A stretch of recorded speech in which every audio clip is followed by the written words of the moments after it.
Leventhal, DJ Mark Leventhal. I came to South Beach in 1991 and a half, let's say, right before Andrew. I came down here. I visited. I really liked it. I went back to New York. Hurricane Andrew came through, and then I moved right afterwards. I had a place in New York and a place down here, so I basically lived at the Raleigh Hotel. South Beach was amazing back then. I came down here and I saw the palm trees and I saw the beautiful weather and I saw all the models and I saw this like perfect storm of just amazingness that was like getting ready to just happen. Nightclubs, restaurants, beautiful people, amazing, amazing artists, great. It was just the. It was an overwhelming feeling to like come down here and like be here in the beginning. Like '92, everybody started to come together. There was like model shoots going everywhere. The models were, I mean, just people would just bust open a camera and be like, "All right, we're gonna do a shoot. We're here. We're gonna do." A commercial here. It was just an amazing time for that. I came down here for an interview with Thomas Kramer to do Club Hell. There's so many people were involved in it, I can't even remember. Alon, um, Michelle, tons and tons of people were, Mark Underwood, were all involved in this nightclub that happened south of Fifth, which was pretty much untouched except for Penrod's. Penrod was the only place that existed south of Fifth, and then Thomas, bought up everything and opened up the club there, and that's pretty much how I ended up down here. I got the job as music director, installing the sound, and DJing for him. The South Beach was an amazing place back then. It was just an incredible vibe where you could just, see all of everything coming together all at once.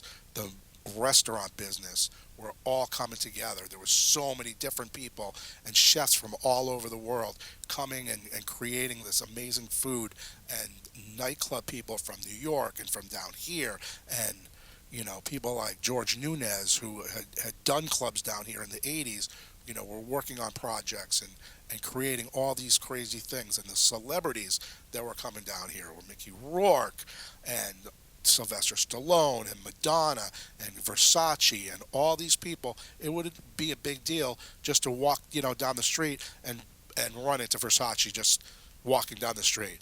I mean, it was just an incredible time, and it was just all put together, and it all came together in a perfect storm that just enveloped a city and a town and a state that just went crazy. Okay, who were the key players behind the explosion, and what were the clubs back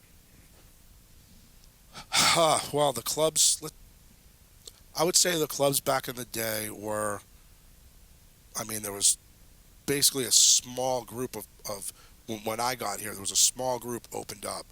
There was Van Dome, there was Warsaw, there was China Club, there was the Whiskey, there was the Spot, there was Lua, then it became Bash and that whole 8th Street thing. Um, Leban, there was so many clubs. I DJ'd all of them. There was Liquid. There was, I mean, just it's just crazy the amount of clubs.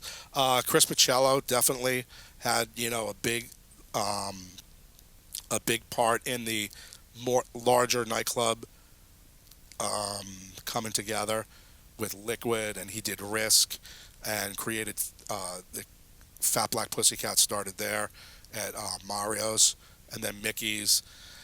George Nunez, Nicky Von Scharner, um, big key people in the industry. George was working at Warsaw. He did Biscayne Babies, I believe, before that, before my time. Lua, which was an amazing small space um, on Espanola Way, where I did Hercules on Sunday nights there. Um, you have real estate people that got involved, with helping, all these different places come together. Craig Robbins, you had Todd Glazer, who did a lot. Um, but definitely, I would definitely say Chris, George, those were big people. Gary James, back in the day, owned the Spot. Definitely key players in the industry. Louis Canales was a really big promoter. I worked with him at Hell in 1991. Tara Solomon, she had plays Sempers. They did with Lewis, and that was a little bit before my time, but that legend, kept on. Um, Jody McDonald, um, definitely. I owned a restaurant. Jody McDonald and I did a tea party. It was his idea. He did the whole thing. I DJ'd it, and it ran for like a really long time. Sunday afternoons, 5 o'clock, 1,000 people, guaranteed every week. Outside, rain or shine, absolute mayhem.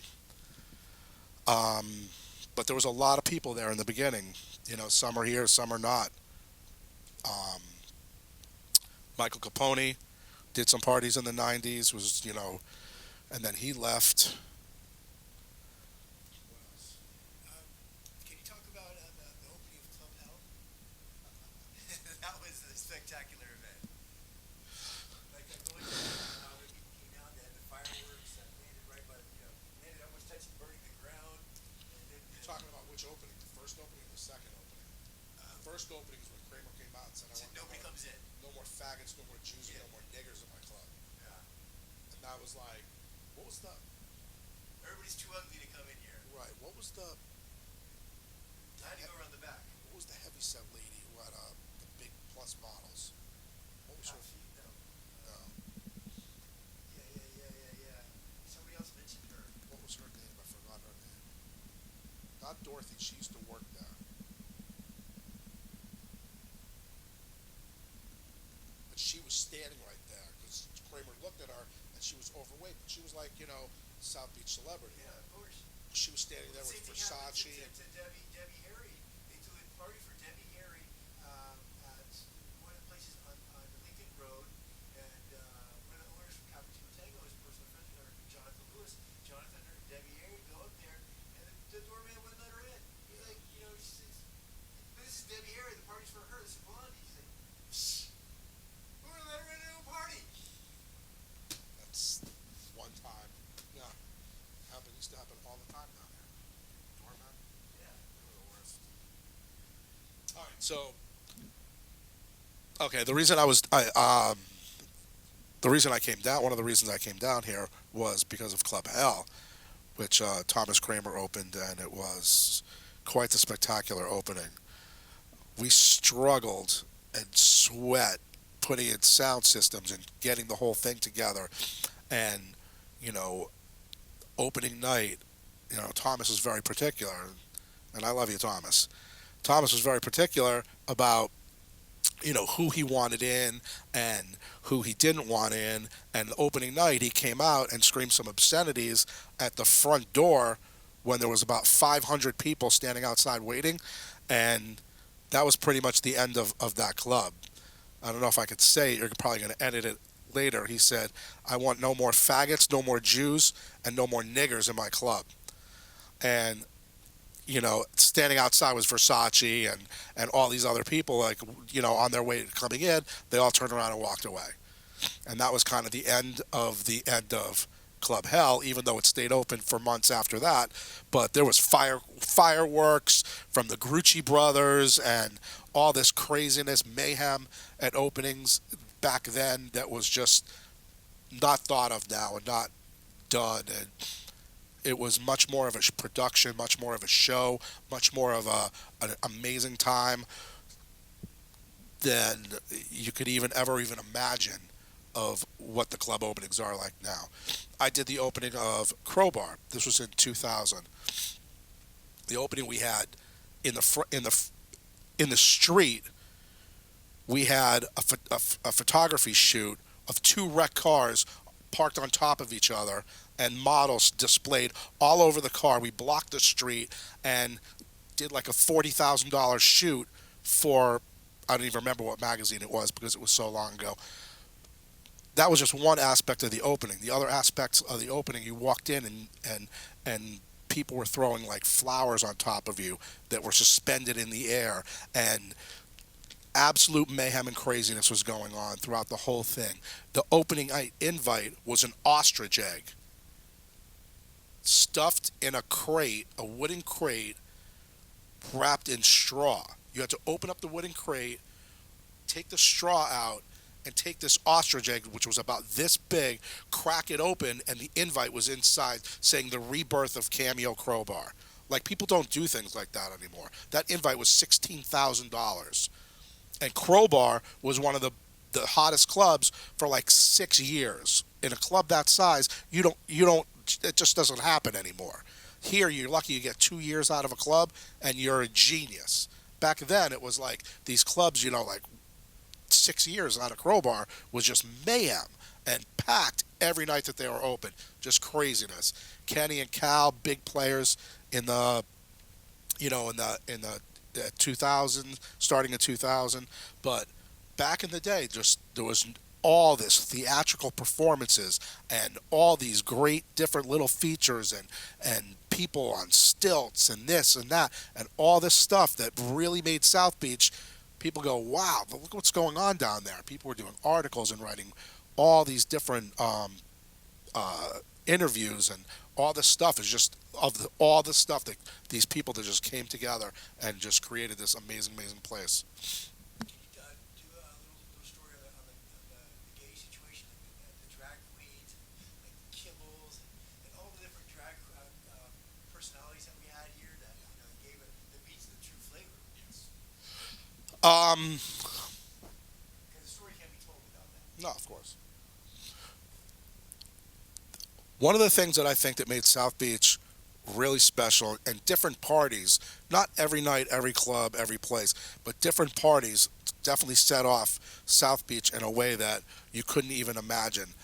For example, I did my birthday party at Groove Jet, and at the time, it was one of the hottest parties. It was a Tuesday night. It was called Home Cooking, and during that whole time, we were picky at the door, but we weren't very picky at the door. We wanted the right people. We didn't care what you looked like, but we wanted the right people in here.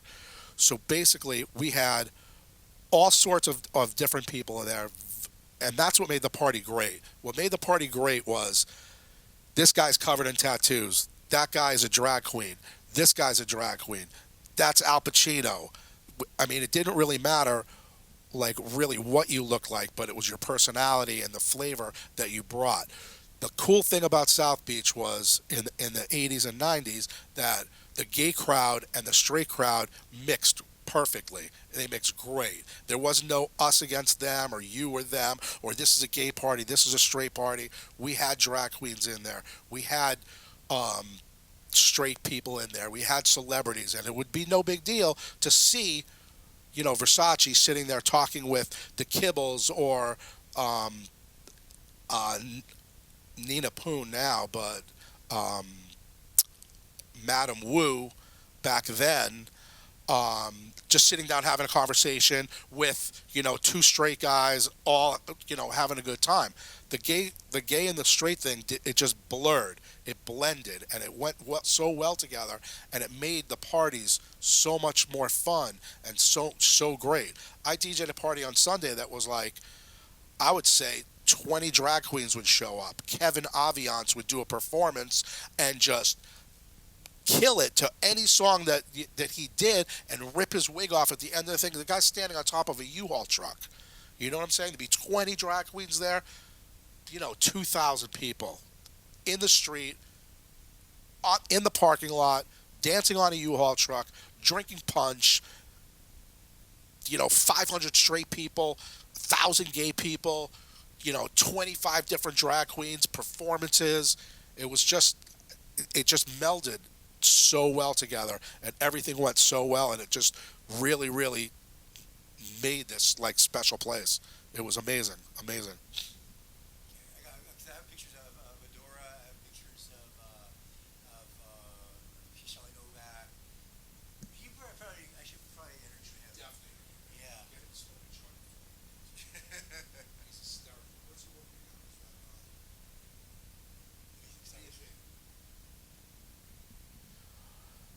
Back in the '90s, also was there was a lot of house parties. There was a lot of good times. There was a lot of friends who would throw parties, and not so much in the nightclubs, which obviously the nightclubs were a huge part of South Beach in the '90s. But there was also a lot of pre-parties that would go on in houses. So and so's birthday party would start off at this house, and then go to that house, and then go to this club, this club, this club, and that club. There was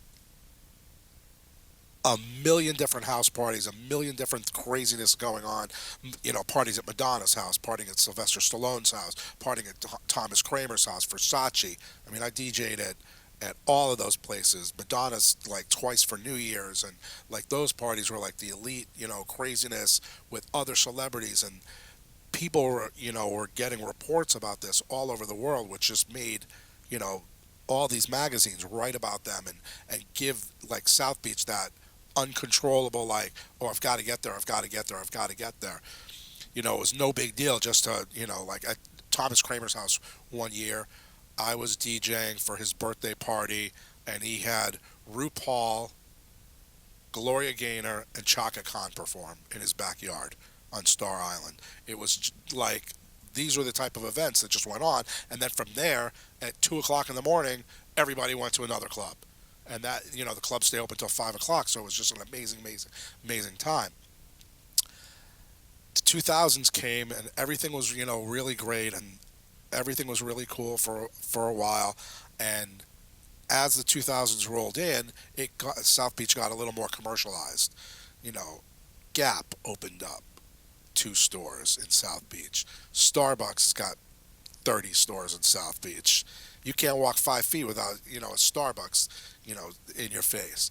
So as the more it got commercialized and the more liquor licenses they gave out, the more clubs opened. So instead of being 10 or 12 or 15 intimate, clubs or nightclubs in South Beach, it's now 40, 50, 60, 70 different liquor licenses, 80 clubs and bars, and everybody's trying to get a piece because everybody moved down because of the 80s and the 90s were so amazing. So everybody's trying to get a piece of that. So now you have a Lacoste store on Lincoln Road, and now you have, all these, Pottery Barn and all these places opening up where these great little spaces were, and these great little cute, adorable shops and mom and pop owned stores and Cuban owned or Spanish owned or Latin owned great stores that were there. They're now paying, 60, 70, 80, $100 a square foot on Lincoln Road, which priced everybody else out of the market,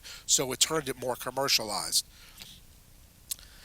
This being said, along with the city giving out hundreds of liquor licenses, now everybody's scrambling for that great crowd, that South Beach top 500 people, and it's not working out. Clubs are closing, so people are struggling to keep the clubs open, so they would let and promote to a different crowd, and that crowd has brought the level of South Beach down a little bit. But that being said, it doesn't mean that that scene, that cool, that hip, that hipster scene is dead down here. It's not dead at all. It's in fact alive and thriving very well, just not so much in South Beach anymore. South Beach is a great place. You go for dinner, you go to the beach, you go swimming, you do that stuff. You can go to a nightclub there or a lounge or a bar and stuff like that, but it's kind of moved across. Back in the 80s, all the hipsters and all the cool people in the 80s were living on South Beach because it was cheap. It was inexpensive. It was artsy. It was a great community. The 90s, it blew up. They were still living there. Towards the end of the 90s, they kind of moved off to the Design District, Buena Vista, made that area kind of cool and hip, and that was really artsy. And now that that's getting a little commercialized on the higher end with Gucci and Christian Louboutin and like all these other stores, people are now moving into Wynwood. So it's just moving a little bit further west, a little bit further west. It's further away from the water, but it just happens to move a little bit further to the west.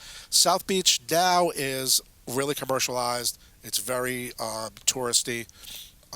There are still some cool spots there to go and enjoy, but as neighborhoods develop, they change, they go through products, different things, and as it got commercialized, as which I don't know how it could not be commercialized, it just moved a little bit further west. So that's where all the cooler places are downtown now. They're in the design district. They're in Wynwood, and South Beach is still there, and it's still an amazing place, and it's still great to come down for vacation and enjoy your hotel and all this stuff. And there's still some cool spots, but it's kind of moving west as time goes on. Not very good on camera talk. No, you did very good. What else? That's it. Um, Sit there and have a conversation, and I can blurt out 5,000 fucking stories yeah, about all this crazy shit. yeah, But sitting here looking at the camera, like, I don't yeah. You get it. Yeah, it's like trying to remember a name. know. You can't do it until you stop trying to remember. Exactly. Um, what else? Also in the 80s and the 90s, South Beach was kind of dictated a little bit by the DOC, which was the drug of choice. Um, Depending on what drug was really hot at the time, also depended on what type of club, what type of party, what type of events were going to be really popular. For a while, you had Coke Coke was really popular, and that's an up drug, and it made you really happy and really everything. And then ecstasy came around, and that also dictated to big clubs and jumping up and down and dancing and wide-eyed and pumping fists and going crazy. Then you also had the back end where when the lounges, like the smaller places, became really popular with like Special K and heroin and those type of down drugs, the pills and whatever. So the clubs were dictated as of what would happen. Oh, we're going to open up this type of club, blah blah blah blah blah, because this type of drug was popular at those times. Wasn't really discussed, but that's kind of how any nightclub and any nightlife scene is dictated, pretty much. The drug scene was kind of crazy through the early '90s and the late '80s. A lot of ecstasy, a lot of electronic dance music, tons of like coke. Everybody was like really up and going kind of nuts with that stuff. I personally didn't partake, but it was all around me. And then as the '90s went on and a little further, the downer drugs came into popularity, which would be heroin, Special K, all those drugs that left you kind of you know down and out, kind of like nodding. Hence would be laying on the couch, sitting on the couch, just chilling. There was a lot of people involved in the nightlife scene that really had heavy impact on me. I mean, you know they really had yeah, I would say a strong impact on me and the nightlife down here. I mean, you have Robert Zeem, you had Bobby Brandt. I mean, they did some great places. The Chili Pepper, Brandt's Breaks. You had Greg Breyer, who was like a nightlife guru that came down here and did Groove Jet and Velvet and Rebar, and those like three places were just like the hidden spots of South Beach. And we had the greatest parties there. Jimmy Franzo was the front guy who came out, and he was act like a maniac and jump off stages and just like do crazy stuff and drink out of the bottle and just be absolutely fucking nuts. And you just see this guy and you're like, oh my God. One minute he's sitting there with Oliver Stone. The next minute he's standing on top of a thing, jumping off a 20-foot DJ booth. I mean, it was just like into a crowd of like, 700 or 800 people. It was just absolute mayhem and craziness that made these parties just ridiculous. You have Jason Bin, who would, the quiet guy behind the scene, but he put a magazine together and built an empire now. I don't know how many magazines you own now, Jason. Mazel tov to you. But he had, nightclubs and brought in, every time Jason walked into a club, he was with a celebrity. Hey, this is Sylvester Stallone. Hi, nice to meet you. Hey, this is Grace Jones. Hey, this is Madonna. Hey, this is this one. This is that one. Always had celebrities feeding the fire of this crazy, crazy South Beach. You had Gary James. You had Tara Solomon. I mean, Gary was doing Avenue A parties and creating these, taking a club like Warsaw and making it look like Jurassic Park for the Jurassic Park movie opening, or just would take a different space over the bridge and do some type of crazy skateboard party in a warehouse. And Tara Solomon had Sempers, and she was writing for the Miami Herald, and always had always had you know people around her. Tara and I, when I first moved here, is the reason I'm laughing. Tara and I, when I first moved here, we shared a um, what do you call that? The AAA? Is that what it is? What's it called? You're gonna edit this anyway. Yeah, What is that with the car thing? The AAA?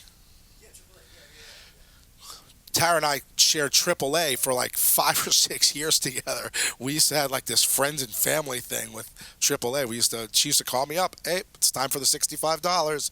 Okay, here you go. We used to send off my check to her. Um, but like there's Lou Ramirez and Anthony Addison, uh, Kenny Scharf, Teresa Scharf, Kenny the artist. We all owned a restaurant together at on Ocean Drive, and it was absolutely the craziest times. We started a tea dance on Sundays with Jody McDonald and had, you know, in on Ocean Drive spilling out into the street, 500 people. The city came and shut us down. They're like, you can't do it here. We had to move it. We did Wednesday night comedy night, drag queen dating game. We put up a scaffold in the middle of the restaurant and did Hollywood squares. We call them South Beach squares. Louis Aguirre was in it. Tara was in it. Any celebrity that came through, we'd stick him in the square. We just had the craziest ideas and the craziest times, and it just all went. It flowed, and it just went like crazy. Jacqueline Powers and Edwige, and Holly did this thing called Ladies That Loiter. They would go and they would do a different place every week. They would run around town like kind of crazy. Um, but it was just Nicola. Um, Nicola was I met Nicola uh, during I was DJing one night somewhere. I don't remember where it was, and the guy came over to me talking, Italian. I was like, I don't speak Italian, dude. He started talking to me in English and blah blah blah blah blah. Why do you like it here? Why are you here? I told him the whole thing, and he was like, I'm moving here. So he moved here, and Nicola has done some of the best clubs, some of the best parties. He did Bang, he did Mint, um, Wall, Mokai, all these places he did. Great, great, great fun. Uh, a lot of writers came down here and lived here. Tom Austin, great writer, he used to write on the back page of the New Times, and if he ever missed a party, he would call me up and go, "Hey, did you go to that party?" Yeah. Who was there? Tell me about it. And he'd write about it in his article on the back page of the New Times. Great guy. Always see him around. Still out to this day, still writing, doing an awesome job. But there was a lot of people in South Beach that really, really made it happen, and those were like a lot of them. I'm sorry if I missed anybody. I'm, you know, I'm a little older now, a little more forgetful. Couple of long nights, but South Beach wouldn't be what it was without those people. Chris Pacello owned Risk, owned Liquid, owned Barroom, Barroom, yeah, Barroom, owned the place up in Fort Lauderdale. He also did he do a place in Fort Lauderdale? Just edit this out. Um, Angry Casares, another huge mover and shaker in Miami in the 90s. Helped Chris do Liquid, helped a lot of people, do a lot of clubs, knows a million different celebrities. Awesome person, really hard worker, really sweet. Who else? I think I pretty much hit everybody that I can remember. Jean-Yves, Who? Jean-Yves from Leventhal. Not really. Not really. JP Parlavecchio um, was one of those lunatics down here that was always opening places and having great parties. And, I worked with him a lot. Always had a party, always had a place where I could do a party. He did Lucky 13. He did um, Ready Bar. He did, there was like one or two other places, but for the life of me, I can't remember. Always craziness, always mayhem, always out of control. Conrad, of course, was my partner in a couple of parties that I did. We started home cooking together. That party went on for like 7 or 8 years. Um, I brought him and Bill Spector into Hercules party I was doing on my own for like 3 or 4 years. Uh, Conrad definitely big promoter back in the day, really hard worker. We had amazing times. Who else? That's it.